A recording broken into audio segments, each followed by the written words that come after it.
السلام عليكم ورحمة الله وبركاته. إن الحمد لله نحمده ونستعينه ونستغفره ونعوذ بالله من شرور أنفسنا ومن سيئات أعمالنا. من يهده الله فلا مضل له ومن يضلل فلا هادي له وأشهد أن لا إله إلا الله وحده لا شريك له وأشهد أن محمدا عبده ورسوله صلى الله تعالى عليه وعلى آله وصحبه وسلم تسليما كثيرا. يا أيها الذين آمنوا اتقوا الله حق تقاته ولا تموتن إلا وأنتم مسلمون. يا أيها الناس اتقوا ربكم الذي خلقكم من نفس واحدة وخلق منها زوجها وبث منهما رجالا كثيرا ونساء واتقوا الله الذي تساءلون به والأرحام إن الله كان عليكم رقيبا. يا أيها الذين آمنوا اتقوا الله وقولوا قولا سديدا يصلح لكم أعمالكم ويغفر لكم ذنوبكم ومن يطع الله ورسوله فقد فاز فوزا عظيما. أما بعد فإن خير الحديث كتاب الله وخير الهدي هدي محمد صلى الله عليه وسلم وشر الأمور محدثاتها وكل محدثة بدعة وكل بدعة ضلالة وكل ضلالة في النار. أعوذ بالله من الشيطان الرجيم. بسم الله الرحمن الرحيم. ولو أن أهل القرى آمنوا واتقوا لفتحنا عليهم بركات من السماء والأرض. সম্মানিত ভাতৃমণ্ডলী, আল্লাহ রাব্বুল আলামিনের প্রশংসা এবং প্রিয় রাসূল সাল্লাল্লাহু আলাইহি সাল্লামের উপর অশেষ সালাত এবং সালামের পর আজ বৃহস্পতিবার পহিলা জমাদাল উলা 1447 হিজরি মোতাবেক 23 অক্টোবর 2025 আমাদের ধারাবাহিক সাপ্তাহিক বিষয়ভিত্তিক আলোচনার বিষয়বস্তু বরকতহীনতার কারণ। এর পূর্বে আমার আলোচনা রয়েছে বরকত লাভের কারণ। আপনার জীবনে কি কাজগুলি করলে, কেমন জীবন যাপন করলে, কি ধরনের আমল আপনার জীবনে থাকলে বরকত আসবে। আপনার শরীর স্বাস্থ্য বরকত আসবে, শারীরিক, মানসিক, পারিবারিক, আর্থিক সব দিক থেকে, সামাজিক বরকত। রাষ্ট্রীয়, দেখেন আজকাল যে রাষ্ট্রীয় কলহ বা জাতীয় সমস্যা, এগুলি বরকতহীনতা। বরকত নেই আসলে, না ব্যক্তি জীবনে বরকত আছে, না পরিবারে বরকত আছে, না অর্থ সম্পদে রুজি রোজগারে বরকত আছে, না শরীর স্বাস্থ্যে বরকত আছে। অসুখের শেষ নেই, মানসিক আর শারীরিক বালা মুসিবতের শেষ নেই, অশান্তির শেষ নেই, নিরাপত্তাহীনতার শেষ নেই। এগুলি সব হচ্ছে বেবরকতি। যেরকম সহজ ভাষায় বলা হয় বেবরকতি, বরকত না হওয়ার কারণ। আজকের বিষয়বস্তু বরকতহীনতার কিছু কারণ আপনাদের সামনে তুলে ধরব। যেহেতু আলোচনার সময় আমাদের সীমিত, যার ফলে আমার কাছে 15টির মতো বরকতহীনতার কারণের মধ্যে মাত্র অর্ধেক বর্ণনা করব, হয়তো 7 অথবা 7টি বর্ণনা করব ইনশাআল্লাহ। আল্লাহ রাব্বুল আলামিন যেন আমাদেরকে সার্বিক জীবনে বারাকা দান করেন। আরবিতে শব্দটি হচ্ছে বারাকা, এবং আমরা সেটিকে কি বলে থাকি? বরকত বলে থাকি। অসুবিধা নেই বলতে। বহু বচন বারাকাত, বহুমুখী বরকত। তো জীবনে বরকত থাকা এটি অত্যন্ত গুরুত্বপূর্ণ বিষয়। বরকত অনেকেই হয়তো যদি বলা হয় যে বরকত কি জিনিস, তো সেটাকে ভাষায় ফুটিয়ে তুলতে পারবেন না যদি আপনি মুসলিম। কারণ এ সম্পর্কে আপনার ধারণা না থাকার কারণে বা এলম না থাকার কারণে। বরকত অনুভূত জিনিস অনেক সময় নয়। বরকত দেখার বস্তু নয়, যে দেখতে পাবেন যে টাকা অঙ্কে বেড়ে গেল এর নামই শুধু বরকত, এটা নয়। অনেক টাকা স্যালারি পায়, অনেক টাকা পয়সা ইনকাম করে, অনেক জমি জায়গা আছে, হ্যাঁ, অনেক ছেলে মেয়ে আছে, ছেলে মেয়ে খুব শিক্ষিত হয়েছে, বরকত হ্যাঁ জরুরি নয়। এগুলো অনুভূত, মানে দেখা যাচ্ছে, মাহসুস, হ্যাঁ, যেগুলো মানুষ ফিল করতে পারছে, দেখতে পাচ্ছে। অনুভূতির যেসব মানুষের অঙ্গ প্রত্যঙ্গ রয়েছে সেগুলি দিয়ে, চোখ দিয়ে অনুভূতি, দেখে অনুভূতি, স্পর্শ করে অনুভূতি, তারপর বিভিন্ন রকমের জিহ্বার দ্বারা কিছু অনুভূতি আছে, হ্যাঁ, আছে না নেই? কানের অনুভূতি আছে, জি। নাকের অনুভূতি আছে, জি। ঘ্রাণ হাসিল করা সম্পর্কিত, এগুলো হচ্ছে অনুভূতির অঙ্গ প্রত্যঙ্গ। তো বরকত জেনেছি অনুভূত বস্তু নেন, মানে জরুরি নয় যে আপনি সেটা আপনি অনুভব করবেন চোখে দেখে অথবা অন্য কোনো অঙ্গ প্রত্যঙ্গ দিয়ে স্পর্শ করে। অনেক সময় সেটা হচ্ছে অদৃশ্য, অদৃশ্য দেখা যায় না, মানুষ দেখতে পায় না। আপনার ইনকাম সোর্স তো বেশি দেখা যায় না, হ্যাঁ, আপনার তো এমন যে প্রভাব আছে, ক্ষমতা আছে, তাও দেখা যায় না, কিন্তু আপনি খুব সুখে আছেন। আবার আর একজনের ইনকামের অভাব নেই, টাকা পয়সার অভাব নেই, তার প্রভাব ক্ষমতা আর অভাব নেই, আর তার দাপটের শেষ নেই। হ্যাঁ, সব কিছুই আছে দুনিয়ার যে সব সামগ্রী মানুষের শক্তিশালী হওয়ার জন্য সেগুলি আছে, ক্ষমতা আছে, হ্যাঁ, অর্থ আছে, আর জনবল আছে, ইত্যাদি ইত্যাদি আছে, কিন্তু বরকত নেই। অনেক বড় বড় পয়সাওয়ালাদের দেখছেন না, বা ধনীদেরকে শিক্ষিতদেরকে দেখছেন না, যে তাদের ছেলে মেয়েরা সারা পৃথিবী বিচরণ করে বেড়াচ্ছে, আমেরিকায় থাকছে, ইউরোপে থাকছে, অস্ট্রেলিয়ায় থাকছে, একজন এক দেশে থাকছে, দুনিয়া ঘুরিয়ে তারা যেখানে ভালোই আয় উপার্জন সেখানে পৌঁছিতে পেরেছে। কিন্তু দেখা যাচ্ছে যে বৃদ্ধ বাবা মা বৃদ্ধাশ্রমে থাকছে। এই বুড়োদের, দুটো বুড়ো মানুষের পেটের ভাত দিতে পারে না, এদিকে বরকত আছে, অনেক উচ্চ শিক্ষিত হয়েছে। তো বরকতহীনতার কারণগুলি কি? যে এই ধরনের লোক যাদের দুনিয়ার উপায় উপকরণ মাধ্যমগুলি আছে সুখের, তারপরও তাদের জীবনে বরকত নেই। কাজ করছেন প্রবাসে, ভালো স্যালারি পাচ্ছেন আপনি, ব্যবসা বাণিজ্য করছেন আপনি, ভালো উপার্জন করছেন আপনি, মোটা টাকা মোটা অঙ্ক আসছে আপনার কাছে, কিন্তু বরকত পাচ্ছেন না। এই দেখা যায় দুনিয়াদার লোকেরা অনেক সময় জিজ্ঞাসা করে, মাদ্রাসার শিক্ষকরা, ভারত বাংলাদেশের মাদ্রাসার শিক্ষকদের বেতন কত? 5,000 থেকে নিয়ে 30-এর মধ্যে, এর বেশি বেতন নেই। ওইটা খুব কম, হয়তো 1-2 জন ব্যতিক্রম হইতে পারে যারা বেসরকারি মাদ্রাসায় পড়াচ্ছে, কিন্তু তাদের লেবাস পোশাক চেহারা এবং তাদের চলাফেরা দেখে অনেক পয়সাওয়ালারা হতভম্ব হয়ে যায়। হ্যাঁ, স্কুল কলেজ ইউনিভার্সিটির প্রফেসররা, ডাক্তার, ইঞ্জিনিয়ার, তারা লক্ষ লক্ষ টাকা মাসে ইনকাম করে, তাদের শান্তি নেই, বরকত নেই। কোথা থেকে আসে টাকা পয়সা, কোথায় চলে যায় কিছু বুঝতে পারে না। এমন অশান্তি কেন? আর এদের দিকে যখন তাকাই তখন বলে যে এরা এই অল্প পয়সাতে কি করে এত বড় একটা সংসার মেনটেন করে, আবার সুখেও আছে। কোনো সময় তাদের হাই নেই, কখনো কোনো রকমের আক্ষেপ নেই, আর মানসিক কোনো অশান্তি নেই, পারিবারিক কোনো অশান্তি নেই। এক কথা না বাড়িয়ে বরকতহীনতার কারণ সম্পর্কে আলোচনা আজকে করি। আল্লাহ রাব্বুল আলামিন জমিনে বরকত রেখেছে, আকাশ থেকে বরকত নাজিল করেন। অফিস সামাই রিজকুম, আকাশ থেকে রিজিকের ফয়সালা হয়। রিজিক মানুষের ভাগে যা কিছু আসে, টাকা পয়সা শুধু নয়, যা কিছু হায়াত, সুস্থতা, যা কিছু আছে, আপনার ছেলে মেয়ে, উন্নতি অবনতি, সবকিছুর ফয়সালা আকাশে হয়। এবং আকাশ থেকে আল্লাহ রাব্বুল আলামিন যখন চূড়ান্ত ফয়সালা করেন, জমিনে সেই বরকতগুলি আপনি আমি ভোগ করি। যার ভাগ্যে যতটা বরকত রয়েছে এবং যে যতটা বরকত হাসিলের যোগ্যতা রাখে, এবং এই বরকতকে বৃদ্ধি করার বেশ কিছু মাধ্যম রয়েছে, সোর্স রয়েছে, সে মাধ্যমগুলি অবলম্বন করতে হবে। যদি মানুষ সেই মাধ্যমগুলি অবলম্বন করে তাহলে তাদের রিজিকে, তাদের জীবনে বরকত বৃদ্ধি পায়, বরকত বাড়ে। এর বিপরীত ঠিক বরকত নষ্ট হওয়ার বেশ কিছু কারণ রয়েছে, সেগুলি থেকে যদি আপনি বেঁচে থাকেন তাহলে আপনার বরকত সুরক্ষিত থাকবে, হেফাজতে থাকবে।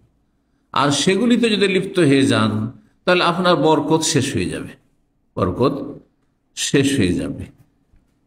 তো কি কারণগুলি, যেই কারণে মানব জীবনে বরকত পান না, এই আলোচনা বিশেষ করে এই সপ্তাহে আমি এই জন্য করলাম যে গত 2-3 দিন আগে একটি আমার কাছে প্রশ্ন এসছে। একটি পরিবার লিখছেন যে আমাদের মাসে ইনকাম বাংলাদেশে 80,000 টাকা, তারপরে আমাদের অভাব ছুটে না, অভাবের শেষে, অথচ ছেলে মাত্র 2-3 জন, বেশি না, মাত্র 2-3 জন ছেলে, কিন্তু অভাব আর অভাব। আশ্চর্য হয়ে গেল, সুবহানাল্লাহ।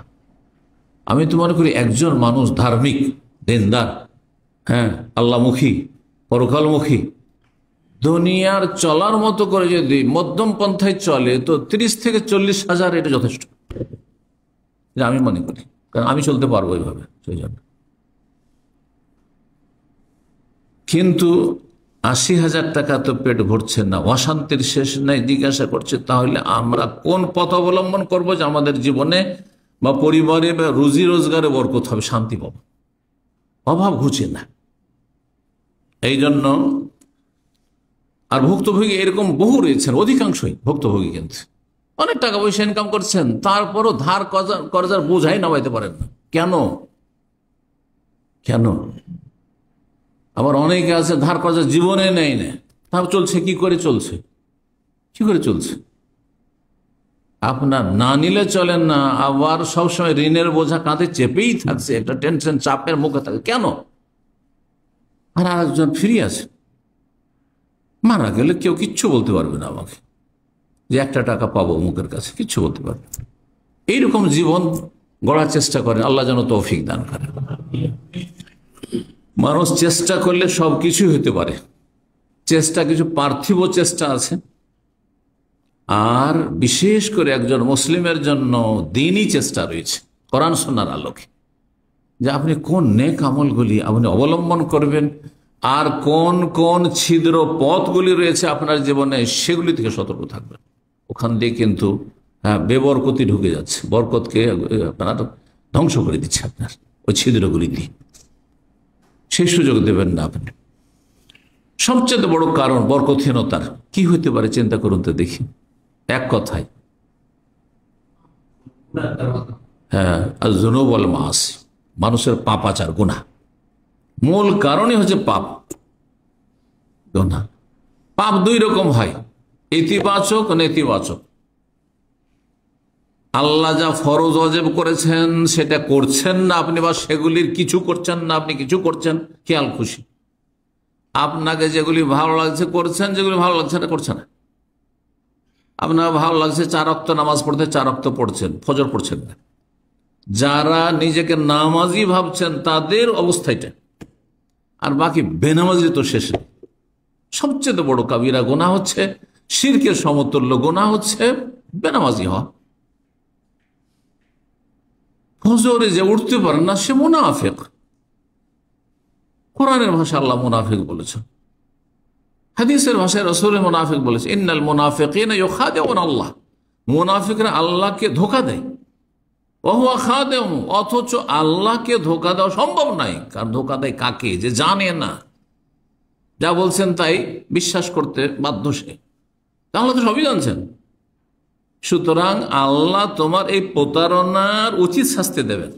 ওয়া খাদিউম ওয়াইদা কামু ইলা সালাত কামু কুসালা, এরা নামাজ পড়লেও বড় অলসতার সাথে নামাজ পড়ে, মন লাগে না, অন্তর দিয়ে নামাজ পড়ে না, শুধু তাদের দেহটা কোন রকম হয়তো নামাজে হাজির হয়।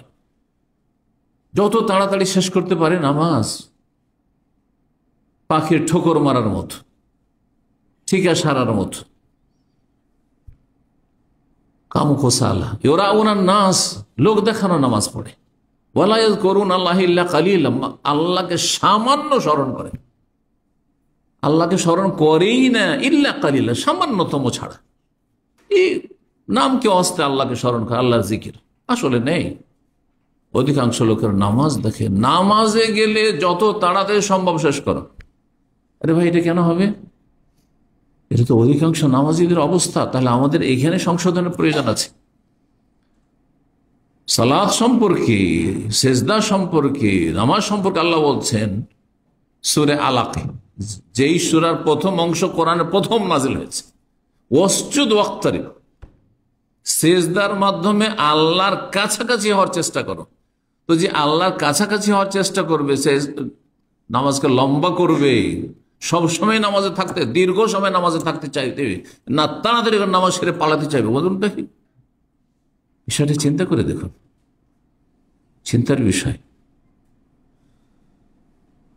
স্ত্রীর সাথে থাকলে কখন যে টাইম পাস হয়ে যাচ্ছে, ছেলে মেয়েদের নিয়ে বিনোদন করলে, আমোদ ফুর্তি করলে, খাওয়া দাওয়া করলে, ধুমধাম, কখন যে সময় পার হয়ে যাচ্ছে টেরই পাচ্ছেন না। আরে এত টাইম হয়ে গেছে, এত রাত হয়ে গেছে, এত সময় হয়ে গেছে, চলে গেছে। কারণ সেখানে যত সময় দিচ্ছেন তত বেশি মজা পাচ্ছেন আপনি, বাস্তব সত্য কথা। কিন্তু সালাতে সময় দিলে মজা পাচ্ছেন না আপনি, এখানে তো ত্রুটি রয়েছে। এভাবে যদি বলে যায় এক একটি করে, তো কথা একটি পয়েন্টে লম্বা হয়ে যাবে। গুনাহ ইতিবাচক আর নেতিবাচক, সেখানে ফিরে আসি। ইতিবাচক গুনাহ হচ্ছে ফরজ যা করেছেন আল্লাহ, ওয়াজিব করেছেন জীবনের প্রতিটি ক্ষেত্রে, দৈনিক যতগুলি ফরজ ওয়াজিব, তাতে যদি ঘাটতি থাকে, ত্রুটি থাকে, তা আপনি পাপের জীবন যাপন করছেন, বরকতহীনতার কাজ করছেন। নেগেটিভ হচ্ছে যেগুলি আল্লাহ হারাম করেছেন সেগুলিতে আপনি লিপ্ত হয়ে যাচ্ছেন, না করতে হবে সেগুলিতে লিপ্ত হচ্ছেন আপনি। যেগুলিকে বর্জন করতে হবে সেগুলিতে আপনি ডুবে আছেন, আপনি বিভিন্ন পাপে। আজকাল যারা বাহ্যিক প্রকাশ্য পাপে নেই, তারা গোপন পাপে লিপ্ত। একটি আলোচনা আমি করেছি কিছুদিন আগে, গোপন পাপ। গোপন পাপ মারাত্মক পাপ, মারাত্মক পাপ। মানুষের সামনে আমি বেশ ভালো মানুষ, মানুষের সামনে বাহ্যিক কাবিরা গুনাহ আমাদের জীবনে নেই, কিন্তু গোপনে যখন নির্জনে আপনি রুমে যাচ্ছেন, যখন আপনি সোশ্যাল মিডিয়া খুলছেন, আপনি ইউটিউব বা ফেসবুক বা অন্য কিছু সোশ্যাল মিডিয়া হোক না কেন, সেখানে আপনি যেগুলো নোংরা সাইট রয়েছে সেগুলো ভিজিট করছেন, আপনি খারাপ দৃশ্য দেখছেন, খারাপ কিছু শুনছেন, বদ অভ্যাস আপনার এমন নেশা হয়ে গেছে যে সেগুলিতে আসক্ত হয়ে পড়েছে। অনেকে এরকম আছে, নাসাল্লাহ সালামাত ওয়াল আফিয়া, আল্লাহ হেফাজত করুন। ভুক্তভোগীরা অনেকে, আমি এমন কিছুতে পর্নোগ্রাফিতে লিপ্ত হয়ে গেছি, দেখাই, বারবার চেষ্টা করছি, তারপরে আবার চলে যাচ্ছে। কারণ কি? আসক্ত হয়ে পড়েছে। যেন মদখোর, মদ খাওয়ায় আসক্ত হলে মদ ছাড়তে পারে না, বিড়ি সিগারেট জর্দাখোর এই হারাম তামাক ছাড়তে পারে না, নেশা হয়ে গেছে। ঠিক তেমনি এই নির্জনতার পাপের নেশা হয়ে গেছে, হস্তমৈথুনের নেশা হয়ে গেছে। অনেক কিছুটা তার মধ্যে ঈমান আছে, এমন মানুষ আছে যারা বারবার করে তওবা করছে, বারবার করে ফিরে আসছে, না এরকম কাজ করব না, আমার শরীরটা ধ্বংস হয়ে যাচ্ছে, আমার পুরুষত্ব ধ্বংস হয়ে যাচ্ছে, আমার ভবিষ্যৎ খারাপ হয়ে যাচ্ছে সব দিক থেকে। আমার স্ত্রী হয়তো আমার কাছে তালাক নিয়ে চলে যাবে, এইরকম পরিস্থিতি হলে বারবার করে তওবা করছে, তারপরও তাতে লিপ্ত হয়ে যাচ্ছে। এই ধরনের গুনাহগুলি অনেকের জীবনে আছে। হয়তো বাহ্যিক মদ খায় না, জেনায় লিপ্ত নয়, সমকামিতায় লিপ্ত নয়, আর বিভিন্ন যে হারামগুলি রয়েছে সেসব হারামে লিপ্ত নয়, কিন্তু এই ধরনের পাপ আছে অনেকের মধ্যে। এক কথায় যে কোনো পাপ থাক না কেন, পাপ যদি থাকে জীবনে তাহলে বরকত আসবে না। পাপীর শরীর স্বাস্থ্যে বরকত হবে না, আপনি কি করে সুস্থ থাকবে? পাপের মানসিক শান্তি হয় না, পাপী মানুষ মানসিক শান্তি পায় না। দেখেন, আপনি সারা দিন যখন আল্লাহ সন্তুষ্টির কাজ করছেন, আপনি আল্লাহকে নারাজ করেননি, তো আপনার কোনো ফিকির নেই, আমার রব রাজি আছেন, আমার কোনো চিন্তা নেই, রবের সাথে আমার হটলাইন আছে, এখানে কোনো বাধা নেই। আল্লাহর কাছে দোয়া করব আশা করে যে আমার দোয়া কবুল হবে, এতে আমার বাধা নেই। কিন্তু পাপী হয়ে যদি আল্লাহর সামনে আপনি দোয়া করেন, তো নিজেকে তিরস্কার করছেন, যে কি লজ্জা আল্লাহর কাছে চাইছি, আল্লাহ দেবেন বা কি করে, যে আমি পাপে লিপ্ত। চিন্তা করুন, কি করে শান্তি পাবেন আপনি, আর কি করে বরকত পাবেন আপনি? যার ফলে বরকত হারিয়ে যায়। মানুষ যখন গুনাহে লিপ্ত হয় তো আল্লাহর কাছে লাঞ্ছিত হয়ে যায়। ওলামায়ে কেরামগণ বলেছেন, আল্লাহর দৃষ্টিতে সে নিচে নেমে যায়, নিচে নেমে যায়। দেখেন, একজন লোকের সম্মান থাকে যখন তার সম্পর্কে পজিটিভ বা কিছু নেগেটিভ জানি না, তখন খুব সম্মান থাকে। কিন্তু ওর সম্পর্কে যখন নেগেটিভ যায়নি, তখন ওর কোনো মূল্য আমার কাছে থাকে না। আমার কাছে একটা নিম্ন শ্রেণীর একটা কীটে পরিণত হয়ে যায়। হয় না, হয় না? হ্যাঁ, রবের ক্ষেত্রে উত্তম দৃষ্টান্ত রয়েছে। আল্লাহ রাব্বুল আলামিন তার বান্দাদের খুবই ভালোবাসেন, অত্যন্ত দয়া করে, আরহামুর রাহিমিন তিনি। জি, মা যতটা দয়া করে তার চাইতে বেশি তিনি দয়া আল্লাহ রাব্বুল আলামিন, হাদিসে রয়েছে। কিন্তু বান্দা যখন গুনাহে লিপ্ত হয়ে যায় তখন আল্লাহর নজরে একেবারে নিচে নেমে যায়। জি, সুতরাং আল্লাহ তখন তার সাহায্য করেন না, আল্লাহ তার পক্ষ থেকে ডিফেন্স করেন না। এর সাথে তার অন্তরে ভীতি সঞ্চার হয়ে যায়। একটা কথা আমাদের দেশে আছে না, চোরের মন পুলিশ পুলিশ। মানুষ যখন পাপ করে তখন একটা অশান্তি কাজ করে, অশান্তি কাজ করে, কি জানি কখন যে বালা মুসিবত আসে, কখন যে আল্লাহ ধরে নেই, কখন যে কি হয়। যেমন কোনো অপরাধ করলে কেউ তো জানতে পারেনি, কিন্তু যদি জানে নেই, কিন্তু নেই, এই জন্য অপরাধীরা কখন শান্তি পায় না। যা ক্রাইম করে তারা ধরা না খেলেও শান্তিতে থাকে না, কারণ সবসময় একটা চিন্তা আছে যে যদি কেউ জেনে নেই বা তদন্ত হয়ে যায়, আর ওইভাবে যদি আমি ধরা খেয়ে যাচ্ছে। তো মানুষের অন্তর পাপী যদি হয়ে যায় তখন তার অন্তর ভীত সন্ত্রস্ত থাকে, যার ফলে শত্রুরা তার উপর আধিপত্য কায়েম, শত্রু তখন প্রাধান্য পেয়ে যায়। আজকাল মুসলিম জাতির ওপর কাফেররা আধিপত্য কায়েম করেছে, এর পিছনে মূল কারণ কিন্তু এটি, তাসাল্লুতুল আদা। কাফেররা আমাদের ওপর চেপে বসেছে, এর পিছনে কারণ হচ্ছে যে অধিকাংশ মুসলিমরা পাপে ডুবে আছে। যেই পাপগুলি কাফেররা করছে সেই পাপগুলি যদি মুসলিম হয়েও করে তো আল্লাহর গজব কাফের উপর আগে আসবে না, আগে মুসলিমদের উপর আসবে। এর সত্য কথা। তারা কাফের, যখন কাফের তো আল্লাহ তাদেরকে আখিরাতে পূর্ণ শাস্তিটা দিতে চান। দুনিয়াতে তাদেরকে ঢিল দিয়েছেন, ছাড় দিয়েছেন, ছেড়ে দেবেন না কিন্তু ছাড় দিয়েছেন। কিন্তু আমি মুসলিম, আমার জীবনে আপনার জীবনে পাপ থাকবে। আল্লাহ চান না যে মুসলিম তৌহিদবাদী জান্নাতে যাবে, তো তার গুনহার বোঝা নিয়ে যাক, সুতরাং দুনিয়াতে শাস্তি পাক, বরকতহীনতার জীবনযাপন করুক, অশান্তির জীবনযাপন করুক, বালা মুসিবতের জীবনযাপন করুক, আর খুব কষ্ট পাক দুনিয়াতে। এ হচ্ছে বরকতহীনতা,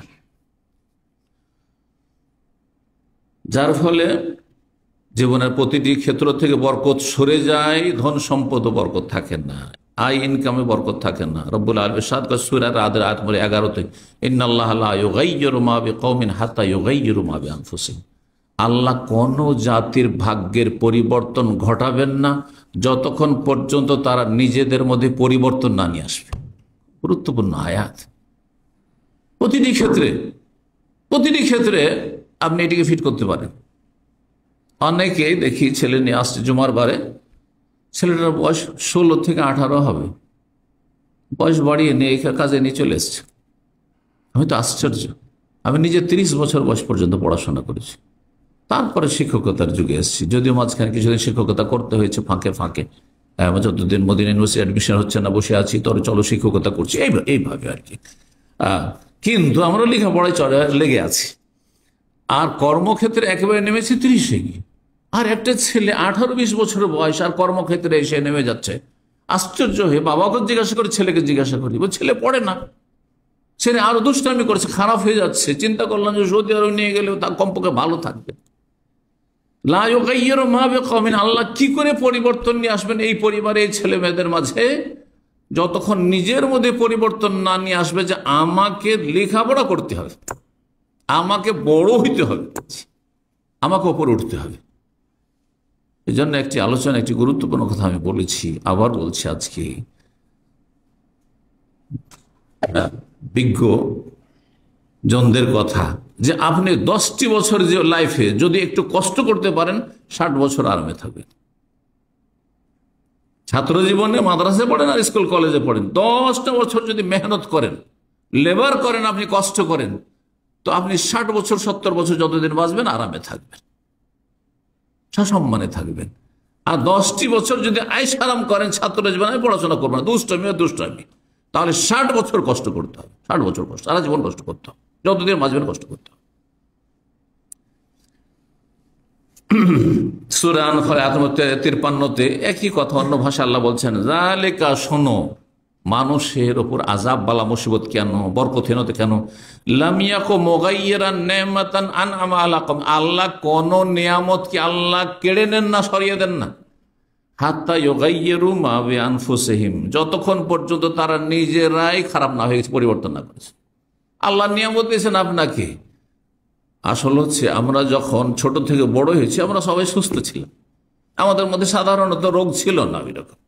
কিন্তু তারপরে আস্তে আস্তে রোগ বাড়তে আছে, একটা রোগ হইলো আবার আর একটা রোগ হইলো, এই রোগ আর বালা মুসিবত বিপদ আপদ বাড়তি আছে। নিয়ামতকে আল্লাহ কেড়ে নেন না যতক্ষণ পর্যন্ত নিজে খারাপ না হয়ে গেছে, খারাপের দিকে না চলে গেছে। ইমাম ইবনুল কাইয়িম রাহিমাহুল্লাহ এই গুনহার কুপ্রভাব সম্পর্কে সবচেয়ে বেশি বিস্তারিত আলোচনা করেছেন,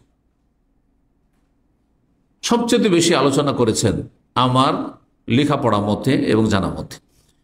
তিনি পাপের কুপ্রভাব সম্পর্কে 120টির বেশি ক্ষতি আলোচনা করেছেন। তিনি পাপের কুপ্রভাব, তার মধ্যে কয়েকটি এখানে আপনাদের শোনাই। তিনি বলছেন অমিন উকুবাতিল মাআসি, গুনহার শাস্তি হচ্ছে আল্লাহর পক্ষ থেকে আন্নাহা তামহাকু বারাকাতুল উমরি, আয়ুর বরকত শেষ করে দেবে, আয়ুর বরকত শেষ করে দেবে।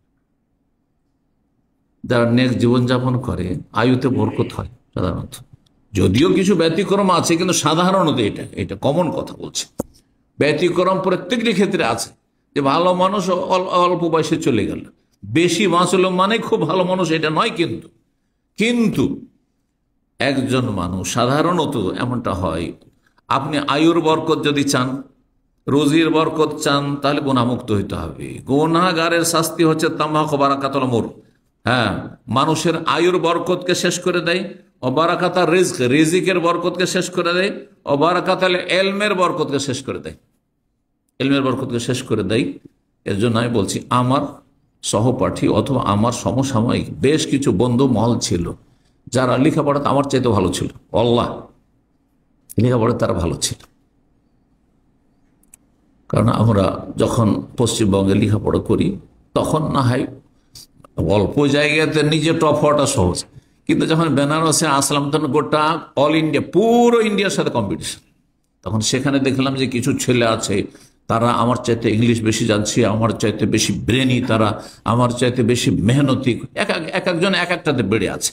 তাদের সাথে আমাদের কম্পিটিশন থাকতো যে কে আগে যেতে পারে, রেজাল্ট ভালো বেশি করতে পারে, বড় কম্পিটিশন থাকতো। দেখা গেছে যে ওদের মধ্যে অনেকে আছেন এখন শুধু একটা সরকারি চাকরি নিয়ে আছেন, কোন একটা কলেজে চলে গেছেন, দাওয়ার কাজে তাদের কোন রকমের কোন অংশ নেই, অবদান নেই, অথবা আলেম গড়ার ক্ষেত্রেও কোনো অবদান নেই, চলছে রুজি রুটি চলছে। কেউ ব্যবসা বাণিজ্য করছেন, অথচ তারা এত ভালো ব্রেনি ছিল, মেধা শক্তি সম্পন্ন ছিল। তো এলমের বরকত চলে যায় মানুষ পাপে লিপ্ত হলে। মাদ্রাসার ছাত্র আর সিনেমা দেখে। আমি যখন আলেম পরীক্ষা দিই, আলিয়া মাদ্রাসার আপনাদেরকে বলি, না হলে বুঝবেন না। সেন্টার বুঝেন তো, পরীক্ষার সেন্টার পড়ে, আলেম পরীক্ষার জন্য গিয়েছি, আর আমরা ওখানে ঘর ভাড়া নিয়ে আছি। তো একদিন পরীক্ষা হয়, একদিন মাঝখানে ছুটি থাকে, আর তারপরে দিন আবার পরীক্ষা হয়। এই পরীক্ষা চলে। তো 1983 কথা বলছি, অনেক আগের কথা বলছি, যখন কাল তখন আমার 20 বছর বয়স, 21 বছর বয়স। তো দেখি যে সমস্ত ছেলেরা যেই দিন ছুটি, যে দিনটা পরীক্ষা নেই, সবাই সিনেমা দেখতে যায়। নাউযুবিল্লাহ মিন যালিক।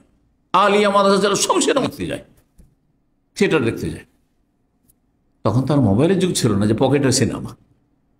এখন তো ঘরে বসে বসে আপনি নোংরামি করছেন, আপনি হ্যাঁ নির্জনতার পাপ করছেন। কিন্তু এগুলো করতো। আমি আর আমার একটা চাচাতো ভাই ছিল, দুইজনে গেছি আলেম আলেম ফাজল কামেল এইসব টাইটেল ছিল। তো পরীক্ষা দিয়ে গেছি, শুধু আমরা গোটা হোস্টেলে যেখানে আছি আমরা দুইজন ছাড়া কেউ নাই সেই দিন, সারা দিন ফাঁকা। আমি শিক্ষকতার সাথে পরীক্ষা দিয়েছি, তারা রেগুলার ছাত্র, অনেকে পরীক্ষা রেগুলার সারা বছর ক্লাস করে পরীক্ষা দিয়ে এসছে। তারা সবাই নকল চিট করে পরীক্ষা দেয়, এই বান্ডেল নকল নিয়ে এসছে। এখন আলিয়া মাদ্রাসা পরীক্ষা দিলে নোট পড়তে হবে, তাও শিক্ষকতা করেছি, তেমন পড়িনি। 1 মাস আগে প্রস্তুতি নাও শুরু করেছি।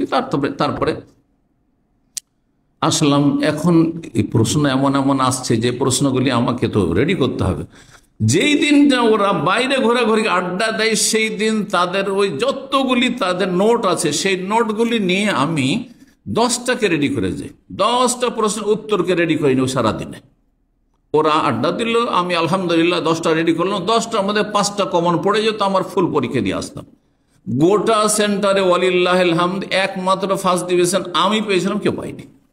আমি নিজের কথা কখনো বলি না, কিন্তু কথা প্রসঙ্গে ওই জন্য বললাম যে এলমের বরকত চলে যায়, মানুষ পাপে লিপ্ত হইলে। আপনি মনে হচ্ছে সিনেমা দেখবো আর আপনার এর আপনাকে কুফল পেতে হবে না, আপনি গুনাহ করবেন এর জন্য আর কুফল পেতে হবে না? অবশ্যই। সেকেন্ড অধিকাংশ ফেল করেছে, কেউ পাস করেছে, টেনে পাস করেছে, কেউ 7 ডিভিশন পেয়েছে, ফার্স্ট ডিভিশন পাইনি তারা। কারণ একজন এক্সামিনার ভালো করে বুঝে কে চিট করে একবারে হুবহু লিখছে আর কে নিজের ব্রেন থেকে লিখছে। কারণ ব্রেন থেকে লিখলে তো আমি ওই কিতাবে যেভাবে আছে ওইভাবে তো লিখবো না।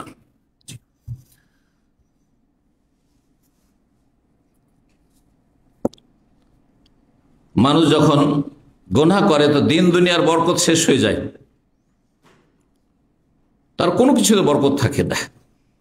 আল্লাহ রাব্বুল আলামিন সূরা আরাফের আয়াত 96 ইরশাদ করেছেন, ওয়ালাউ আন্না আহলাল কুরআ আমানু ওয়াত্তাকাউ, যদি দেশবাসী, আহলাল কুরআ জনপদের লোকেরা, গ্রাম শহরের মানুষরা, মানুষ গ্রামে বাস করে না শহরে বাস করে, আহলাল আমানু তারা মুমিন মুসলিম হয়ে যায়, কাফেরদের জীবনে বরকত নেই। দেখেন দুনিয়ার যদি পরিসংখ্যান বের করেন, আত্মহত্যা কারা বেশি করে? তবে যে কাফেররা বেশি আত্মহত্যা করে, মুসলিম বেশি করে না কাফের? দেখবেন কাফের বেশি আত্মহত্যা করে, জরিপ চালাইলে পাবেন। আচ্ছা, আর একটা যদি জরিপ চালান যে আত্মহত্যা গরিবরা বেশি করে না পয়সাওয়ালারা বেশি করে, তো পয়সাওয়ালারা বেশি আত্মহত্যা করে। বাস্তব সত্য কথা। কেন? তারা শান্তি পায় না, পয়সা থেকেও শান্তি নেই, উন্নত দেশে বাস করেও শান্তি নেই। ঠিক, তারা যদি ইমানদার হয়ে যেত আর কি করতো, পাপ মুক্ত, ওয়াত্তাকাও পাপ মুক্ত, গুনাহ থেকে বেঁচে থাকতো, লাফাতাহানা আলাইহিম বারাকাতিম মিনাস সামা, তাহলে আকাশের দরজা সমূহ বরকতের খুলে দিতাম। আল্লাহ বলছেন আকাশের বরকতগুলি আমি খুলে দিতাম, ওয়াল আরজে জমিনের বরকত খুলে দিতাম, ওয়ালাকিন কাযযাবু কিন্তু তারা বিশ্বাস করেনি, মিথ্যে মনে করেছে, ফাআখাযনা বিমা কানু ইয়াকসিবুন, সুতরাং তাদের পাপের কারণে, কৃতকর্মের কারণে তাদেরকে পকড়াও করেছি। আল্লাহ বলছেন, আল্লাহ এভাবে মানুষকে ধরে থাকেন। মুসনাদ আহমদ একটি হাদিস রয়েছে, মানুষ যখন পাপে লিপ্ত হয়, যে কোনো পাপ করেন না কেন, তখন বরকত চলে যায়, মানুষের জীবন থেকে বরকত চলে যায়। ধরা রিজিক আপনার আছে সেটা নষ্ট হয়ে যায়। বলছেন রাসূলুল্লাহ সাল্লাল্লাহু আলাইহি ওয়াসাল্লাম, ইন্নাল আবদা লা ইউহরামু রিজক, বান্দা রিজিক থেকে মাহরুম, বঞ্চিত হয়ে যায়। কিসের কারণে? বিজামবে ইউসিবহু, গুনাহ লিপ্ত হওয়ার কারণে। গুনাহ লিপ্ত হওয়ার কারণে। ভালো সুন্দর একটা চাকরি ছিল, কিন্তু চাকরি চলে গেল। ভালো একটা ব্যবসা ছিল, কিন্তু ধস নেমে গেল। আর একটা গাড়ি নিয়েছিলেন আর ইনকাম করছিলেন, কিন্তু গাড়ি অ্যাক্সিডেন্ট হয়ে গেল, পালা মুসিবত চলে আসলো। ভালো মানুষের হইলে পরীক্ষা, কিন্তু পাপীদের যদি হয় তো এগুলি আযাব, শাস্তি, বরকতহীনতা মনে রাখবে। ভালো মানুষের যে দুর্ঘটনা হবে না এমন কথা নাই, কিন্তু দুর্ঘটনা হইলেও আল্লাহ তাকে উত্তম বিকল্প দেবেন, উত্তম বিকল্প দেবেন। কারণ তার কাছে মানসিক আহার রয়েছে, মানসিক শান্তির পাথেয় রয়েছে তার কাছে। ভালো মুসিবত থাকলে সুখে আছে, হাই হাই করতে দেখবেন না। সে আল্লাহর ফয়সালার তকদিরের উপর সে সন্তুষ্ট থাকবে এবং সে সবর করবে। সবর করাও ইবাদত, যেমন শুকুর করা ইবাদত। শেখ ইবনে বাজ রাহমাতুল্লাহ আলাইহি, সৌদি আরবের বিগত প্রধান মুফতি, তিনি বলছেন গুনাহ সম্পর্কে, লা শাক্কা আন্না ইখতিরাফাজ যুনুব মিন আসবাবি গাযাবিল্লাহ, আল্লাহর গজবের গুরুত্বপূর্ণ কারণ হচ্ছে গুনাহে লিপ্ত হওয়া। আল্লাহর গজব নেমে আসে মানব জীবনে, ব্যক্তি জীবনে হোক, পরিবারে হোক, অশান্তি হোক, গজব, আর সমাজে হোক, দেশে হোক।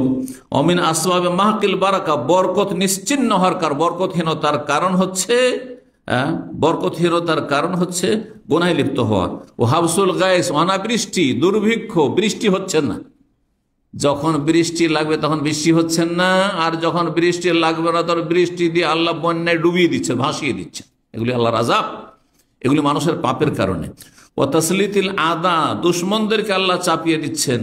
আল্লাহ রাব্বুল সূরা আরাফ আয়াত নম্বর 130 ইরশাদ করেছেন, ওয়ালাকাদ আখাযনা আলা ফিরআউনা বিসসানি। ফিরআউন কত বড় একজন রাজা ছিল, শক্তিশালী এবং কত বড় ক্ষমতাধর ছিল, কিন্তু আল্লাহ বলছেন যে ফিরআউনের সেনাবাহিনী বংশধরকে, তার দলবলকে আমি পাকড়াও করেছিলাম বিসসিনিন, দুর্ভিক্ষ দিয়ে। আল্লাহ যেসব আযাব এসেছিল ফিরআউনের যুগে, তার একটি ছিল দুর্ভিক্ষ। ওয়ানাকসি মিনাস সামারাত, আর ফল ফসলের ফলন কমে যাওয়া, কোনো ফলন নেই। দেশে যদি আপনার খাদ্যদ্রব্য উৎপন্ন না হয়, ধান গম না পাওয়া যায়, দেশে যদি ফল না থাকে, তো খাবেন কি আপনি? টাকা পয়সা দিয়ে খেতে পাবেন? কখনো হবে না। লাআল্লাহুম ইয়াযাক্কারুন, যাতে করে তারা কি করে? উপদেশ গ্রহণ করে।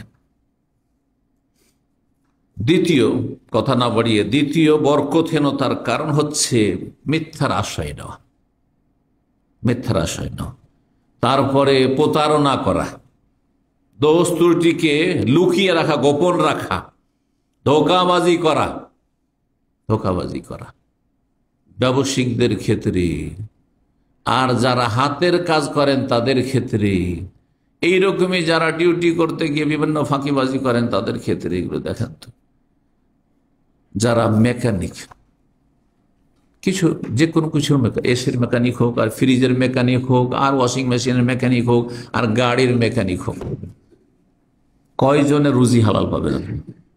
যারা গাড়ি কেনা বেচা করছেন সেকেন্ড হ্যান্ড, তাদের কয়জনের রুজি আপনি হালাল পাবেন বলেন? জিজ্ঞাসা করে। মিথ্যার আশ্রয় নেওয়া, ভাই গাড়িটা খুব পছন্দ হয়েছে, গাড়িতে কোনো দোষ নেই তো, সব ঠিক আছে? না না, সব ঠিক আছে। গাড়ি আপনি এখানে ওয়ার্কশপে ঠিক করতে যাচ্ছেন আপনি, হ্যাঁ, সেখানে গেলে না না না, আপনার গাড়ি তাড়াতাড়ি এখন হবে না, আপনি যান, রেখে যান, একদিন দুদিন রাখতে হবে। আর তারপরে কিছুই করতে হবে না, সামান্য একটা তার হয়তো জড়িয়ে দিতে হবে, সামান্য একটু পরিষ্কার করে দিতে হইলো, একটু 5 মিনিটও সময় লাগলো না, 2 মিনিট অনেক সময় লাগে না। কত টাকা বিল হয়েছে? মিনিমাম 500 টাকা বিল হয়ে গেছে। আউযুবিল্লাহ, সব রিজিক হারাম, হারাম, মিথ্যার আশ্রয় নিয়েছে।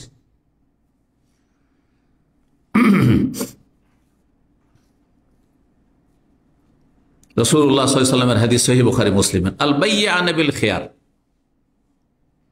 ব্যবসায়িকরা, ক্রেতা এবং বিক্রেতা, বাইয়ান ক্রেতা এবং বিক্রেতা, বিল খিয়ার, অতক্ষণ পর্যন্ত তাদের স্বাধীনতা থাকবে, খরিদ করে নেওয়ার পরেও, বিক্রি করে দেওয়ার পরেও, মা লাম ইয়াতাফার, যতক্ষণ পর্যন্ত সেখান থেকে চলে যায়নি দুজন।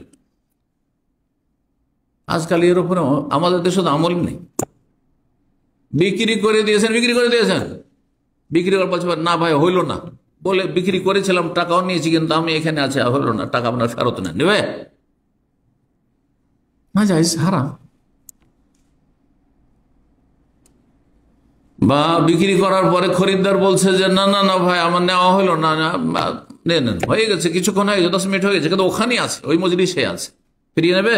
না না, ফেরত নেই, ফেরত নেই, হবে না। মালাম এতফার রাখা, কিন্তু চলে যাওয়ার পরে যদি কোনো দোষ ত্রুটি থাকে, সেটা এখানে দোষ না থাকলেও ফিরিয়ে দিতে পারে। আজকাল ফিরিয়ে নিচ্ছে কিসে? যদি দোষ ত্রুটি থাকে তাহলে, যেটা খেয়ারে আইব বলা হয়। ব্যবসার লম্বা অনেক মাসাইল। ফাইন সাদাকা, ব্যবসা বাণিজ্য করতে গিয়ে ক্রেতা বিক্রেতা যদি সত্য কথা বলে, অবাইয়ানা, দোষ ত্রুটি খুলে খুলে যদি বর্ণনা করে দেয়, কোন গাড়িওয়ালা আছে যে গাড়ি বিক্রি করতে গেলে আমার গাড়িতে এই সমস্যা আছে, তাহলে রুজি আপনার হারাম, বরকত শেষ হয়ে যাচ্ছে আপনার জীবন। আমার ডিস্ট্রিক্টে একজন খুব পরেজগার আলেম ছিলেন। কেমন পরেজগার ছিলেন যে উনি যখন ইস্তেসকার দোয়া করতেন, আমি যখন আমার বয়স 8-10 বছর, তখন নাকি উনি ইস্তেসকা পড়িয়েছেন, একটু আমার মনে হচ্ছে।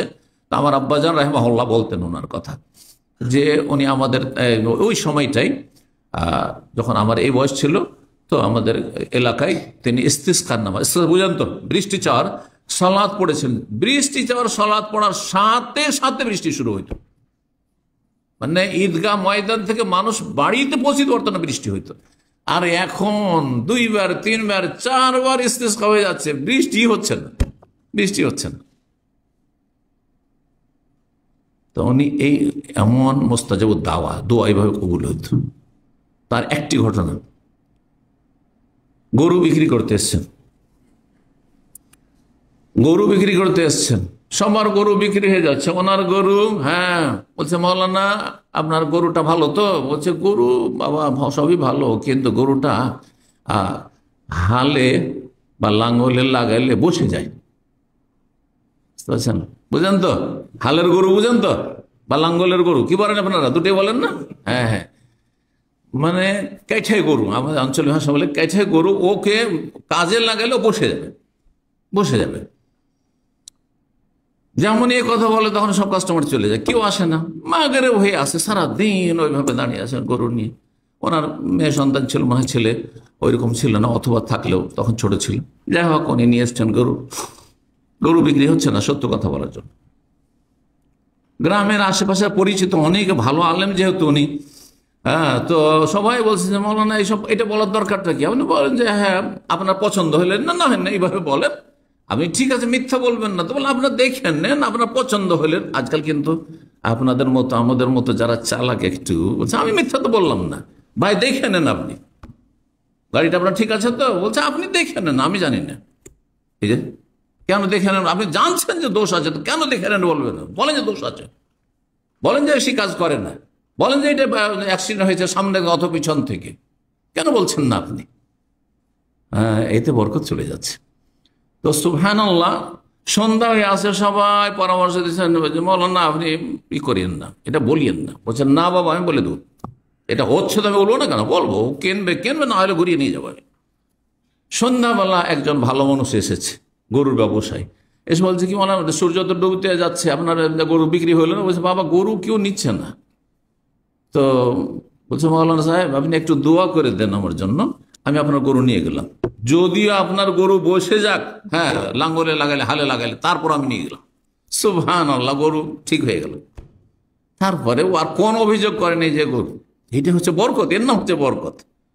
আপনি যদি হিতাকাঙ্ক্ষী হন মানুষের, আর আপনি হালাল পথে থাকেন, আপনি যদি সততা অবলম্বন করতে, এতে বরকত রয়েছে। এই হাদিসের ব্যাখ্যা এইভাবে বুঝতে হবে।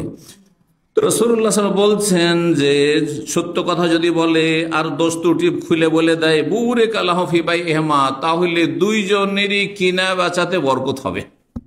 ওয়াইন কাতামা, দোষ ত্রুটি যদি গোপন করে, ওয়া কাযাবা, মিথ্যা কথা বলে, অনেক সময় ক্রেতা মিথ্যা কথা বলে, অনেক সময় বিক্রেতা মিথ্যা কথা বলে, আবার দালাল ফিট করা থাকে গরুর বাজারে, জি গাড়ির বাজারও দালাল ফিট করা থাকে। আরে আপনি কি বলেন, এই গাড়ির কি এত দাম হয়?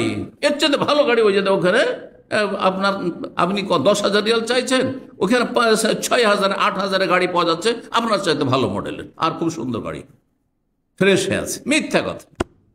বেচারা বললো যে তাহলে তো মনে হয় মার্কেট ডাউন আছে, চলো দিয়ে দিই, যেটা বলছে সেটাই দিয়ে দিই। ধোকা খেয়ে গেল না?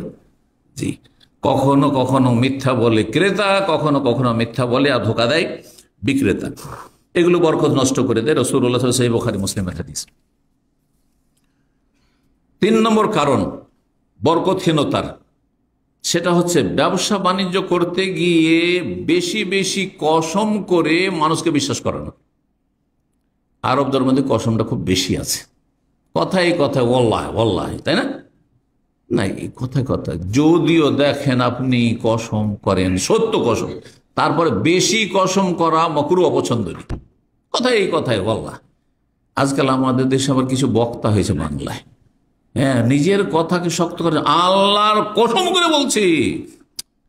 কি আপনি আল্লাহর কসম, নবী সাল্লাল্লাহু আলাইহি ওয়াসাল্লাম আল্লাহর কসম করে এত কসম করতে বলেছেন? কথায় কথায় কসম আর চ্যালেঞ্জ ছুঁড়ে দেওয়া, না এগুলোর কোনো প্রয়োজন নেই। জি, মাঝে মধ্যে কসম করেন আপনি আপনার সত্যতাকে আপনি অকাট্য করার জন্য বা প্রকট করার জন্য, কিন্তু কাসরাতুল হালিফ, বেশি বেশি কসম করা যদিও সত্য হয় তবু অপছন্দনীয়। আর মিথ্যা কসম যদি একবার দুইবার হয় তবুও কাবিরা গুনাহ।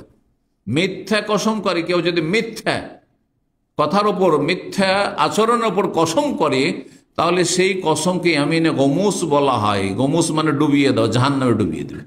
এই জন্য রাসূল বলেছেন যে যেই ব্যক্তি মিথ্যা কসম করে সে জান্নাতে যাবে না, জাহান্নামে যাবে, মানে জাহান্নামে যেতে হবে তাকে। যদিও সে মুসলিম হয়, যদিও নামাজি হয়, যদিও তৌহিদবাদী সহি আকীদার হয়, তো মিথ্যা কসম করার কারণে জাহান্নামে যেতে হবে।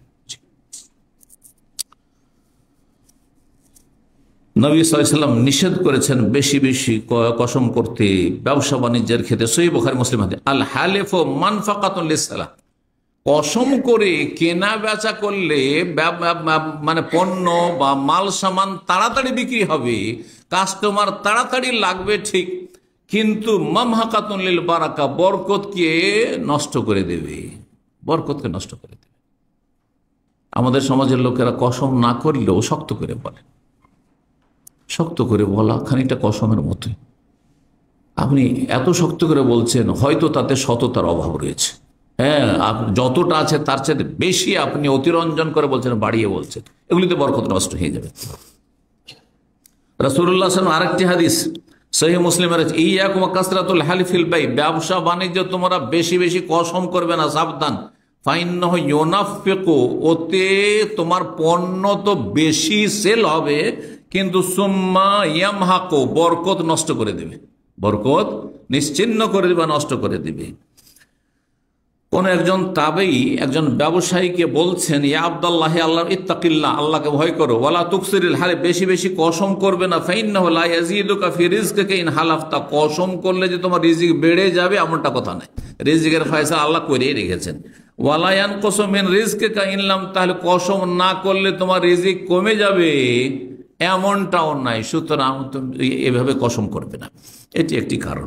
4 নম্বর কারণ হচ্ছে বরকতহীনতার, হারাম ভক্ষণ করে, হারাম খাচ্ছেন, হারাম উপার্জন করছেন, বিভিন্নভাবে হারাম খাওয়া, বিভিন্নভাবে হারাম খাওয়া, সুদ ধ্বংসাত্মক হারাম, আকলুর রিবা, 7টি ধ্বংসাত্মক পাপের অন্যতম হচ্ছে সুদ খাওয়া।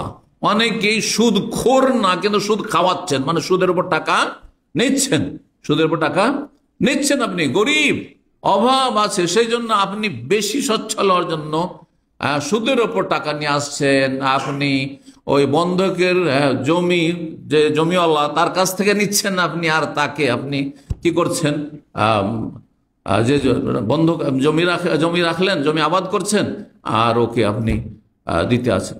বন্ধকের জমি, বন্ধকের টাকা ধার নেই, গরিব টাকা ধার নেই, আর যারা জমি রাখবে টাকাওয়ালা সে হয়তো টাকা ধার দিল আর জমিটা রাখলো। তো দুই দিক থেকেই এরকমটা হয়।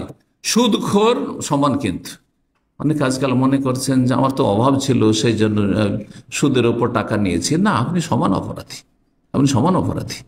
জি, যতক্ষণ পর্যন্ত না খেয়ে মরে যাওয়ার মতো পরিস্থিতি নয় ততক্ষণ পর্যন্ত আপনি নিরুপায় না। আজকাল এত জাহান্নামটাকে হালকা মনে করে নিয়েছে যে একজন লোক প্রশ্ন করছে যে আমি নিরুপায় ছিলাম, অভাব ছিল খুব, সেই জন্য আমি সুদের ওপর টাকা নিয়েছি। নিরুপায় কাকে বলে? নিরুপায় মানে এক্ষুনি যদি আপনি সুদের ওপর না নেন তো মরে যাবেন আপনি। কেউ আপনাকে এমনিতে দিচ্ছে না, আপনার জীবন বাঁচাবার জন্য যে এক পেট খাবার চাইবেন ওটা দিচ্ছে না। আপনার ছেলে মেয়েগুলো এই সময়টায় না খেয়ে মরে যাবে, তখন আপনি নিতে পারবেন। কিন্তু এমন কি দুনিয়াতে আছে কেউ যে আশেপাশের লোককে বলবেন যে আমার ছেলে মেয়ে আজকে খেতে না পেলে রাত্রে আগে মরে যাবে, সুতরাং আপনার আল্লাহর ওয়াস্তে আমাকে একটু ধার দেন, কমপক্ষে দান সাদকা না ধার দেন, দেবে না? অবশ্যই দেবে। কিন্তু এগুলো আসলে ওজোর নয় যে অভাবে ছিলাম। আজকাল মানুষ কোটি কোটি টাকা, লক্ষ লক্ষ টাকা লোন নিচ্ছে ব্যাংক থেকে, আউযুবিল্লাহ, মুখে দাড়ি রেখে নামাজ পড়ে, কিন্তু অধিক সচ্ছল হওয়ার জন্য লোন নিচ্ছে ব্যাংক থেকে বড় বড় ব্যবসা বাণিজ্য করার জন্য। অধিকাংশ ব্যবসায়ীরা লোন নিয়ে ব্যবসা বাণিজ্য করছে। অধিকাংশ বড় বড় যে বাড়ি আর ভিলা তৈরি করছে তারা এই লোন নিচ্ছে আর সুদ দিচ্ছে। কেন? আপনাকে এত বিশাল ভিলা তৈরি করতে হবে? সাধারণ একটা বাড়ি যতটা আপনার টাকা পয়সা ততটা দিয়ে আপনার বাড়ি ঘর তৈরি করলে হবে না? যেমন অবস্থা তেমন ব্যবস্থা করবেন আপনি। আল্লাহ রাব্বুল আলামিন যেন আমাদেরকে পরিতৃপ্তি দান করেন, পরিতুষ্টি দান করেন এবং হারাম থেকে বেঁচে থাকার তৌফিক দান করেন। বিভিন্নভাবে হারাম খাওয়া, মানুষ যখন হারাম খেতে লাগে, এইরকমই ঘুষখোর অফিসার, একজন অফিসার বলছেন, পরিচিত অফিসার, যে আমাদের বেতন তো বেশি নয় কিন্তু আমাদের ইনকাম যথেষ্ট আছে। বললাম আমাকে বলছে কিভাবে? বলছে আমাদের চাকরিটাই তো ঘুষের চাকরি, আমাদের চাকরিটাই হচ্ছে ঘুষের চাকরি মানে কমার্শিয়াল ট্যাক্সের ক্ষেত্রে ধর, হ্যাঁ হ্যাঁ ট্যাক্সের ক্ষেত্রে লক্ষ লক্ষ টাকা মানুষের ট্যাক্স লাগবে, আর ট্যাক্স দিবে বড় বড় কোম্পানির মালিক আর বড় বড় ইন্ডাস্ট্রির মালিক, বড় বড় যারা ব্যবসায়ী, তারাতে এত টাকা ট্যাক্স দিতে চাইবে না। তখন কি করে, আরে 50,000 ঘুষ দিলে, 1 লাখ টাকা ঘুষ দিলে 1 কোটি টাকা বেঁচে গেল, হ্যাঁ বেঁচে গেল। তো এইগুলোতে হ্যাঁ রাতারাতি বড় লোক, এদের জীবনে বরকত আছে? কোনো বরকত নেই এদের জীবনে, অশান্তির শেষ নেই, শারীরিক অশান্তি, পারিবারিক অশান্তি, বাপ মায়ের সাথে অশান্তি, ছেলে মেয়ের সাথে অশান্তি, আর ছেলে মেয়ে অসৎ হয়ে যাচ্ছে। এগুলি যদি অনুভূতি থাকতো তাহলে এইরকম মানুষ হতো না। তো হারাম খেলে মানুষের জীবন থেকে বরকত চলে যায়। রব্বুল আলামিন সূরা বাকারা আয়াত 276 এর সাথে ইয়ামহাকুল্লাহুর রিবা ওয়া ইউরবিস সাদাকাত, সুদকে আল্লাহ রব্বুল আলামিন, সুদের মাধ্যমে যে আয় উপার্জন ইনকাম হয় সেটাকে আল্লাহ নিশ্চিহ্ন করে দেন। ওয়া ইউরবিস সাদাকাত, আর দান সাদকা করলে আল্লাহ রব্বুল সেটাকে বর্ধিত করে, বাড়িয়ে দেন। কথা উল্টো না? সুদ খেলেন আপনি, মাসিক এত পার্সেন্ট আসবে, ধরেন ব্যক্তি পর্যায়ে যে সুদগুলি হয় মান্থলি অনেক টাকা, সুদের ওপর যারা আসে এখানে সুদের ওপর টাকা নিয়ে তারা কোনোদিন সুখী হইতে পেরেছে? আমার মনে হয় না যে কেউ সুখী হবে, কারণ আল্লাহ বলছেন নিশ্চিহ্ন করে দেন। সত্যি সুদের টাকা পরিশোধ করেই শেষ করতে পারে না, তা আসল টাকা কোথা থেকে পরিশোধ করবে? আর তারপরে সে ভিসা কিনে এসছে, সেই টাকা কোথা থেকে পরিশোধ করবে? আর সেই লোন থেকে কি করে মুক্তি হাসিল করবে সেই করজা থেকে? তো সম্মানিত ভাতৃমণ্ডলী, আল্লাহ বলছেন যে সুদকে আল্লাহ নিশ্চিহ্ন করেন, অথচ সুদে আপনার টাকা বাড়লো, বাহ্যিক দেখতে বাড়লো অনুভূতির ক্ষেত্রে। দান সাদকা যখন করলেন, যত টাকা দান করলেন তো বাহ্যিক তো কমলো, দেখতে পাচ্ছেন। আমি 100 টাকা ছিল, আমি 10 টাকা দান করলাম তো 90 হইল। জাকাত দিলাম 100-তে 2.5 টাকা, তো 97.5 হয়ে গেল। 1 লাখ রিয়াল ছিল, 2,500 দিয়ে দিলাম তো 97,500 থাকলো, তো বাহ্যিক তো কমে যাচ্ছে। কিন্তু আল্লাহ বলছে ওই রুবিস সাদাকাত, সেটা কমে না, আল্লাহ বাড়িয়ে দেন। এই জন্য বলছিল বরকত এমন একটি জিনিস যেটি অনেক সময় চোখে দেখা যায় না, আর এই অঙ্গ প্রত্যঙ্গ দিয়ে বোঝা যায় না, সেটা অন্তর্দৃষ্টি দিয়ে অনুধাবন করা যায়, বোঝা যায় যে আমার জীবনে বরকত আছে বা অমুকের জীবনে বরকত আছে। আল্লাহ রাব্বুল যেন আমাদের বোঝার তৌফিক দান করেন এবং আমাদের অন্তর্দৃষ্টিকে, বসিরতকে আল্লাহ যেন বাড়িয়ে দেন। রব্বুল আলামিন আরো ইরশাদ করছেন সুদ সম্পর্কে, ইয়া আইয়ুহাল্লাযীনা আমানুত্তাকুল্লাহ ওয়া যারু মা বাকিয়া মিনার রিবা, ঈমানদারগণ তোমরা আল্লাহকে ভয় করো এবং সুদি কারবার শুরু করেছিলে এখানে থেমে যাও। সুদের কারোর সাথে চুক্তি হয়ে আছে না, এই টাকাটা উঠিয়ে নি, না উঠানো চলবে না, ছেড়ে দাও, এইখানে ছেড়ে দাও, ত্যাগ করো। ইন কুনতুম মুমিনিন, যদি মুমিন মুসলিম হও, সৎ মুমিন হইলে, তাহলে মুমিন মুসলিম কোনোদিন সুদখোর হইতে পারে না। কাফের সুদখোর হইতে পারে, ইহুদি জাতি সুদখোর হইতে পারে, কিন্তু মুসলিম কি করে সুদখোর? ইন কুনতুম মুমিনিন, আল্লাহ বলছে। ফাইন লাম তাফআলু, যদি সুদি কারবার না ছাড়ো, সুদি লেনদেন না ছাড়ো, ফাযানু বিহারবি মিনাল্লাহি ওয়া রাসূল, আল্লাহর পক্ষ থেকে, রাসূলের পক্ষ থেকে যুদ্ধের ঘোষণা শুনে নাও। আল্লাহর যুদ্ধের ঘোষণা কি আর রাসূলের যুদ্ধের ঘোষণা কি? কে বলতে পারে? হ্যাঁ, আল্লাহর যুদ্ধের ঘোষণা। আল্লাহ কেমন করে সুদখোর বিরোধী যুদ্ধ করেন?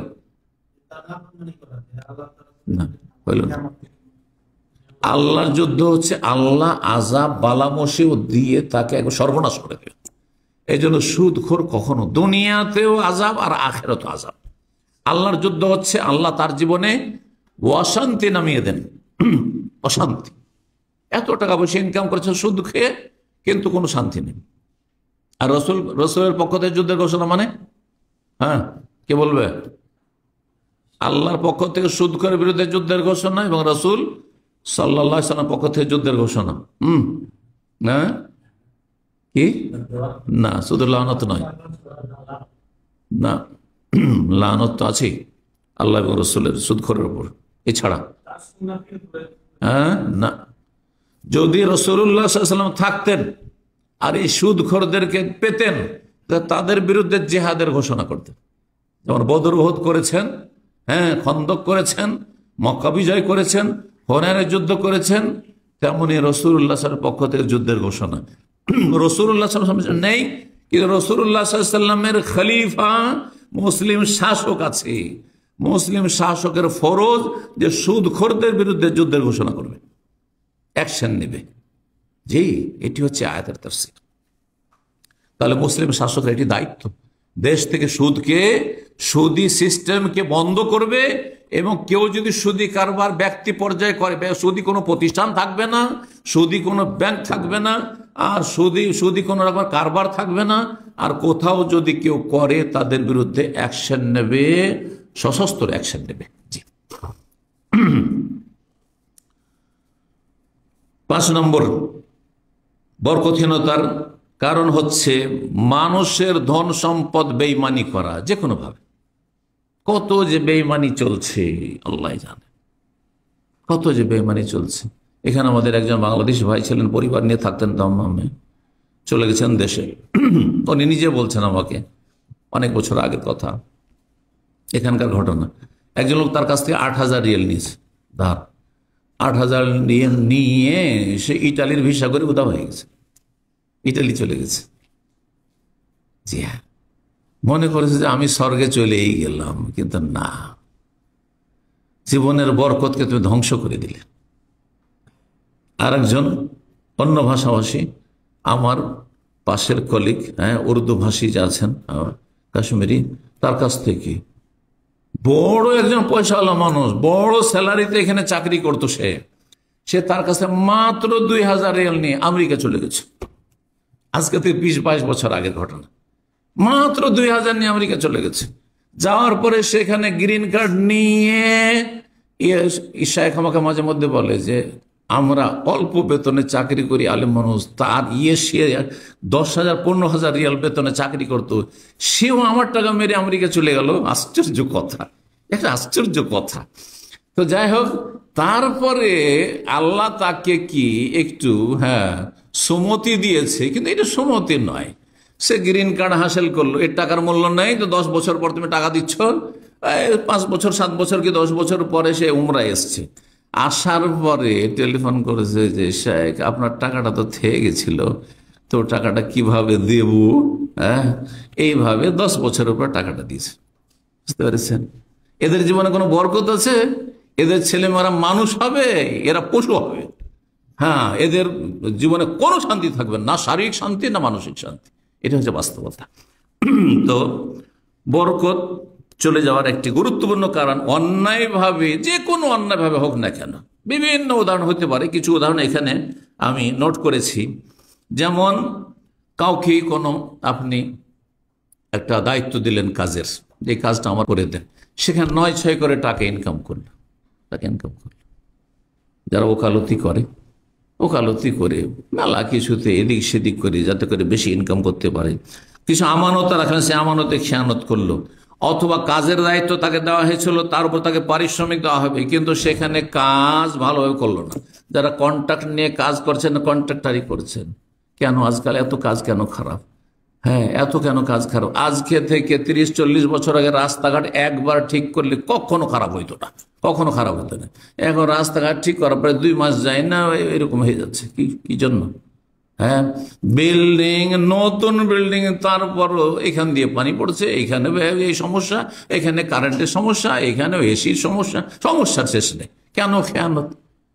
এই যে হারাম খাচ্ছেন, যোগ্যতা নেই, আপনি টেকনিশিয়ান নন, আপনি পেটের গরজে টেকনিশিয়ান হয়েছেন, আপনি রাজমিস্ত্রি নন, আপনি এই কাজগুলি ভালো করে জানেন না, তারপরে কাজ আপনি কন্ট্রাক্ট নিয়েছেন, আর তারপরে এই কাজগুলি করছেন, যার ফলে আর টাকা আপনি ন্যায্য কিন্তু নিয়েছেন। এই রুজি হারামের কারণে বরকত চলে যায়। এইরকমই যারা সরকারি বেসরকারি প্রতিষ্ঠানে চাকরি করেন, নিজ দায়িত্বগুলি ঠিকভাবে পালন করেন না, লেট করে আসছেন, আগে চলে যাচ্ছেন, অথবা যেই কাজগুলি আপনার দায়িত্বে রয়েছে করে দিতে হবে জনগণকে, সেগুলি ঘুষ ছাড়া করছেন না, অথবা বারবার করে হয়রান করছেন। ঠিক আছে, ঘুষ তো নিব না আমি, কিন্তু বারবার করে হয়রান করে, অথচ ফ্রি আছেন, আপনি করে দিতে পারবেন, কিন্তু না, এমন করে হয়রান করবো যাতে করে ঘুষ দিতে বাধ্য হয়, অথবা অন্য কোনো রাস্তা ধরতে বাধ্য হয়। এইরকমই বিভিন্নভাবে ভালো আচরণ না করা। অফিসার আছে, জনগণ যারা আসে কাজের জন্য, গরজের, যাদের ভালো আচরণ করে না, ভাষা খারাপ, তাদের আচরণ খারাপ, আর বিভিন্ন রকমভাবে আপনার আপনার যে ক্লায়েন্ট রয়েছে অথবা যারা যে কোনো ক্ষেত্রে আপনার সাথে যোগাযোগ করছে, অথচ এগুলো আপনার ন্যায্য দায়িত্ব, আপনি সেখানে আপনি বেতন নিচ্ছেন অথবা পারিশ্রমিক নিচ্ছেন, যার কাছ সরকার কাছ থেকে নিচ্ছেন অথবা ব্যক্তির কাছ থেকে নিচ্ছেন, প্রতিষ্ঠান কাছ থেকে নিচ্ছেন, তাহলে এগুলি হচ্ছে বরকতহীনতার কারণ। রাসূলুল্লাহ সাল্লাল্লাহু আলাইহি ওয়াসাল্লাম একটি হাদিস রয়েছে সহিহ বুখারী মুসলিমে, ফামান ইয়াখুয মালান বিহাক্কিহি ইউবারাক লাহু ফি, কেউ যদি ন্যায্য পথে কোন ধন সম্পদ হাসিল করে তাহলে তাতে বরকত দেওয়া হয়। ওমান ইয়াখুয মালান বিগাইরি হাক্কিহি, কেউ যদি অন্যায়ভাবে কোন ধন সম্পদ অর্জন করে, ফামাসালু কামাসালিল ইয়াকুলু ওয়া লা ইয়াশবা, তার উদাহরণ হচ্ছে এমন রোগীর মতো যে খায় কিন্তু তার তৃপ্তি হয় না। একটি রোগ আছে, যে রোগের কারণে যতই খাক, খেতে পারছে খুব, কিন্তু মনে শান্তি হচ্ছে না, তৃপ্তি হচ্ছে না, খেয়ে যাচ্ছে কিন্তু তৃপ্তি পাচ্ছে না, হাহাকার অবস্থা। 6 নম্বর কারণ হচ্ছে বরকতহীনতার ব্যবসা বাণিজ্যে প্রতারণা। কাছাকাছি এগুলো ব্যবসা বাণিজ্যে প্রতারণা, ব্যবসা বাণিজ্যে কত রকমের প্রতারণা রয়েছে। আমানতের জায়গায় খেয়ানত, সততার জায়গায় মিথ্যার আশ্রয় নেওয়া, এইগুলি তো হয় কি, যখন উদাহরণ দিই তাহলে বুঝতে পারবেন। কাছের মানুষ, আত্মীয়, আজকাল জমি জায়গা কিনতে যান, আপনি বাইরে থাকেন তো ওখানে দালাল ফিট হয়ে যাবে, আছে না নেই বাংলাদেশে? আমাদের অঞ্চলে আছে। আমার ঘনিষ্ঠ একজন ব্যক্তি, আমার বড় চাচার সাথে তাদের রাহিমাহুল্লাহ, তার সাথে ঘনিষ্ঠ সম্পর্ক, খুব বেশি বলছেন না তো, এই আলোচনা তো বুঝে নেবে যে এটা আমার উপর ফিট হয়ে যাচ্ছে হয়তো। তো সুবহানাল্লাহ, একটি জায়গা কিনতে যেমন ওরে লাগে গেছে, তার উপকার করা উচিত ছিল, তাহলে এলাকার জায়গা, রোড সাইডের জায়গা, সেখানে মাঝখানে সে দালাল হয়ে ঢোকার চেষ্টা করেছে, আর যেই রেটে আসল মালিক দিচ্ছে সেখান থেকে আরো বেশি, তাতে বেশ কিছু পরিমাণ আমার কাছ থেকে সে হাসিলের চেষ্টা করে। আল্লাহ, কিন্তু আল্লাহর কি হিকমত, কোন এক সময়ের কথা বলছি, যে সরাসরি মালিকের সাথে আমার পরিচয় হয়ে যায়, আর মালিক সাদা সিধা ভালো মানুষ, সে বলছে যে শেখ আপনার সাথে সরাসরি হবে, কি দরকার কারো মাধ্যমে, তো খুব সুবিধা দিয়ে পেয়ে গেলাম, জায়গা পেয়ে গেলাম। এইটা জানার পরে ও চাইছিল যে না, আমার মাধ্যমে যেন কেনা হয়, বড় অসন্তুষ্টি, কি করে আমার সামনে তার প্রকাশ করতে পারে না, অনেক আগের কথা বলছি। তো সে অন্য কারো সামনে বলেছে যে ওই জায়গা কিনেছে, আচ্ছা ওইভাবে কিনেছে, আচ্ছা দেখা যাক কেমন করে রক্ষা করতে পারে কিনা। আউযুবিল্লাহ, আপনাদের অনেকের মধ্যে এরকম আছে যে আত্মীয় স্বজন ওখানে দালাল হয়ে ঢুকেছে, সে আসলে মালিককে দিয়েছে এক রেট, আর আপনাকে শুনেছে আর এক রেট, আর আপনার কাছ থেকে মাঝখানে টাকা খেয়েছে। এইরকম দালালি বহু কাজের ক্ষেত্রে করে থাকে। তার মধ্যে আর একটি হচ্ছে হারাম খাওয়ার পন্থা ব্যবসা বাণিজ্যের ক্ষেত্রে, সেটা হচ্ছে দাঁড়ি মারা। যে কত, আমি যখন যৌবনকালে বা তারও ছোট ছিলাম, তখন ওই হাটে বাজারে দেখতাম কোনো কিছু 5 কিলো কিনলে আধা কিলো কমপক্ষে কমবে, 1 কিলো কমতে পারে। চাল বিক্রি করতে নিয়ে আসে ভিজিয়ে, বুঝতে পেরেছেন? পাট বিক্রি করতে আমি নিজে দেখেছি, পাটের যে আপনার কি বলে এগুলোকে, পাট যে বাঁধে, গাঁট, আমি গাঁটটা সহজ সুন্দর ভাষা কি বলেন এগুলোকে, গাঁটি বলা হয় বা গাঁট বলা হয় কোনো এলাকায়। পাটের গাঁটের ভিতরে কেউ ইট ঢুকিয়ে রাখে, আমি দেখছি। পাটকে ভিতরে ভিজিয়ে রাখে যাতে করে ভারী হয়। কেন ভিজাচ্ছে? ভারী করার জন্য। হ্যাঁ, চাষিরা। নবী সাল্লাল্লাহু আলাইহি ওয়াসাল্লাম মদিনার বাজারে গেছেন, যাওয়ার পর দেখছেন যে খাবার বিক্রি হচ্ছে, খাদ্যদ্রব্য বিক্রি হচ্ছে, তো হাতটা ঢুকিয়ে দিলেন, তো হাতটা ভিজে গেল, ওপরটা শুকনা হয়েছিল আর ভিতরটা হাতটা ভিজে বেরোলো। বলে মা হাযা ইয়া সাহিবাত্তাম, এটা কি? বলে আসাবাহু বালালুন ইয়া রাসূলুল্লাহ, একটু আগে বৃষ্টি হয়েছিল ওই জন্য ভিজে গেছে। তারা ভিজবে তো, বৃষ্টি তো ওপরে পড়েছে, তো নিচে কেন ভিজা? তো নবী সাল্লাল্লাহু আলাইহি ওয়াসাল্লাম বললেন আফালা জাআলতাহু ফাওকাত্তাম হাত্তা ইয়ারাহুন নাস, তাহলে ভিজাটা ওপরে কেন রাখুনি, যাতে করে কাস্টমার যারা খরিদ্দার আসবে তারা দেখে, সচক্ষে দেখে। কিন্তু তারপরে বলেছিলেন এই হাদিসটি রাসূলুল্লাহ, মান গাশশানা ফালাইসা মিন্না, যারা আমাদের সাথে ধোঁকাবাজি করবে, প্রতারণা করবে, তারা আমাদের দলভুক্ত না, আমাদের দলে শামিল না। জি, তো এইভাবে বহু লোক হারাম খেয়ে থাকে। এইরকমই কোন দোষ ত্রুটিকে লুকিয়ে রাখা, বিভিন্নভাবে ব্যবসা বাণিজ্যে ধোঁকাবাজি। আজকাল তো কন্ট্রাক্ট নিতে গেলেও কি করতে হয়? ঘুষ দিতে হয়, ঘুষ দিতে হয়। কন্ট্রাক্ট নিতে গেলে ঘুষ দিতে হয়। শুধু তাই নয়, চাকরি নিতে গেলে ঘুষ দিতে হয়। হ্যাঁ, তারপরে এই ক্লিনার বেচারা গরিবগুলোকে, হ্যাঁ হ্যাঁ, যদি তুমি পয়সা না দাও তোমাকে এমন জায়গায় ফেলবো না, তোমার 12টা বাজিয়ে দেবো, তোমার ডিউটি এমন জায়গায় দেবো। আর যদি পয়সা দাও, এত পয়সা দাও, তাহলে এমন জায়গায় দেবো যেখানে আউটসাইডে তোমার ইনকাম আছে। এই হারামগুলি চলছে।